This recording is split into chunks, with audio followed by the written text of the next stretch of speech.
करनाल में राष्ट्रीय अल्पसंख्यक आयोग भारत सरकार के अध्यक्ष इकबाल सिंह लालपुरा ने बीडीपीओ रेस्ट हाउस में अधिकारियों के साथ बैठक की।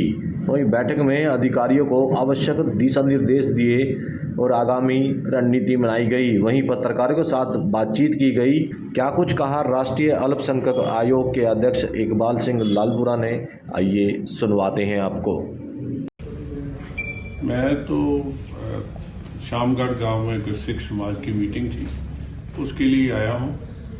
तो जिला के अधिकारियों से मिले हैं, बात की है। काफ़ी अच्छा काम कर रहा है।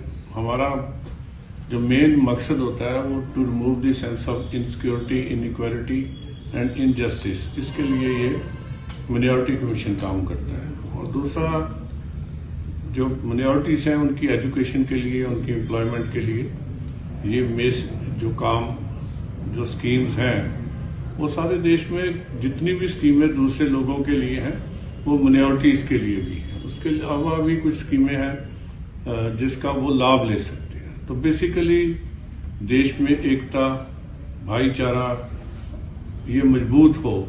जहां भी कोई थोड़ी बहुत किसी को डर भय की बात है उसको खत्म किया जाए, उसके लिए माइनॉरिटी कमीशन काम करे। उनकी पढ़ाई को लेकर, उनकी तमाम स्कीम्स को लेकर किस तरीके से कदम उठाए जा रहे हैं ताकि वो बढ़ चढ़कर उसका लाभ उठा सकें, लाभार्थी बन सकें? देखो, ये है कि जहां सबसे जरूरी है education. Education of right to education में 8वीं क्लास तक तो free education for all Indians students, बच्चे जो हैं उनको यूनिफॉर्म भी फ्री मिलती है, किताबें भी फ्री हैं स्कूल में, और जो उसका फीस भी कोई नहीं है, एक समय का भोजन भी मिलता है। तो इसलिए ये 8वीं तक तो सारे नागरिकों के लिए एक ही चीज है। उसके अलावा जो ब्रिलियंट चाइल्ड है, जो अच्छा आगे पढ़ना चाहते हैं, माइनॉरिटी कमीशन जो है मिनिस्ट्री ऑफ माइनॉरिटी अफेयर्स की तरफ से भी उनको मदद की जाती है।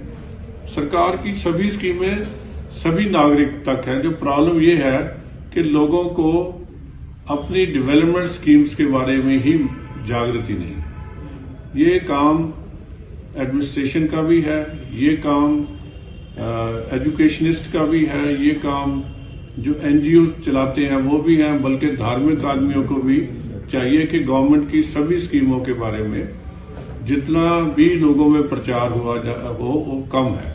तो उसके लिए क्या कदम उठाए जा रहे हैं? कमीशन तो अपनी तरफ से करता ही, हम जहां भी जाते हैं, आपके साथ भी बैठे हैं, बात कर रहे हैं। गवर्नमेंट को भी इसीलिए कहते हैं, हमारा जो पोर्टल है मिनिस्ट्री ऑफ माइनॉरिटी अफेयर वो भी खुला है। किसी को भी किसी तरह की इंफॉर्मेशन चाहिए वो हमसे ले सकता है, सहायता चाहिए वो हम ले सकते हैं। लेकिन लोगों तक ये बात लेके जानी, इसके लिए इतनी स्कीमें हैं, किसान की डेवलपमेंट के लिए, इंडस्ट्री के लिए, एमएसएमई के लिए, विश्वकर्मा स्कीम है। कोई भी ऐसा नहीं है। अब तो 70 साल के ऊपर के लोगों के लिए फ्री मेडिकल भी है। ये आम आदमी तक पहुंचे, इसके लिए काम कर। सर, एक चीज का असेसमेंट नहीं होना चाहिए? हम देखते हैं कई राज्य ऐसे हैं वहां पर जो माइनॉरिटीज थे वो अब मेजोरिटी में आ गए हैं। तो ऐसे में उस चीज का दोबारा से असेसमेंट किया जाए, क्योंकि एक प्रतिशत रहता है जहां तक मुझे जानकारी है। देखो, ये दो तरह की है जो आप बात कर रहे हो।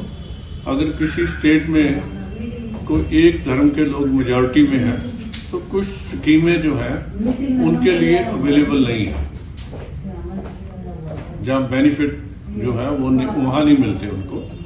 लेकिन जो नेशनल लेवल पे माइनॉरिटीज का फैसला गवर्नमेंट ऑफ इंडिया ने किया हुआ है, 6 माइनॉरिटीज जो हैं वो नेशनल लेवल पे उसको है, जिसमें इस्लाम को मानने वाले हैं, क्रिश्चियन हैं, सिख हैं, बौद्ध हैं, जैन हैं और उसके बाद पारसी है। पारसी की आबादी तो करीब 70,000 है सारे देश में। तो उनकी तो आबादी बढ़ाने के लिए गवर्नमेंट स्कीम्स हैं कि वो उन्होंने देश के लिए बहुत काम किया, तो उनकी आबादी कहीं खत्म ना हो जाए, इसके लिए काम कर रहे हैं। तो आपका कहने का संदर्भ ये है कि नेशनल लेवल पर सारी स्कीम्स उनके लिए हैं? नेशनल लेवल पर नहीं, स्टेट लेवल जो इम्प्लीमेंटेशन जो है वो तो स्टेट लेवल पे ही होती है। हर स्कीम जो है गवर्नमेंट स्टेट के साथ ही मिलकर करती है। हमारी स्कीम्स है, कोई स्कीम इनकी अपनी भी है, तो ऑल स्कीम्स आर अवेलेबल। एक जानकारी या एक चीज और सर, कई बार हम देख रहे हैं सर, अब एक ऐसा मुद्दा उठ रहा है जिसका कनाडा में प्रभाव देखने को मिला। अब हरियाणा पंजाब में भी उसको लेकर बयानबाजी हो जाती है, खालिस्तान का मुद्दा सर। तो वो माइनॉरिटीज इस तरीके की बातें कर रहे हैं, तो कहीं ना कहीं एक भय का माहौल पैदा नहीं होता है सर? देखो बात यह है, कहाँ है खालिस्तान? यहाँ तो कोई खालिस्तान नहीं है। सुबुगाहट आप कनाडा का मुद्दा आप देख सकते हैं। बात कनाडा की कर रहे हो? नहीं, उसकी इसे कनाडा सुबुगाहट की सरकार से पूछना चाहिए, शायद वहां खालिस्तान बन जाए कहीं। हाँ जी, वो उसके लिए दहशत तो यहाँ भी फैलाई जाती है ना। हाँ जी, खालिस्तान के नाम पे दहशत यहाँ फैलाई जाती है, कनाडा के लिंक यहाँ बनाई जाती है। हम जो कोई दहशत नहीं है, सभी लोग खुशी खुशी यहाँ रह रहे हैं, सारे सिख देशभक्त हैं। गुरपंत सिंह पन्नू फोन कर करके धमकाता है। अरे गुरपंत सिंह पन्नू एक क्रिमिनल है, he is a simple criminal. Ram मंदिर को उड़ाने की धमकी दे रखी उसने, तो राम खालिस्तान का मंदिर को सिखों ने बयान दिया है कि हम उसकी रक्षा करेंगे।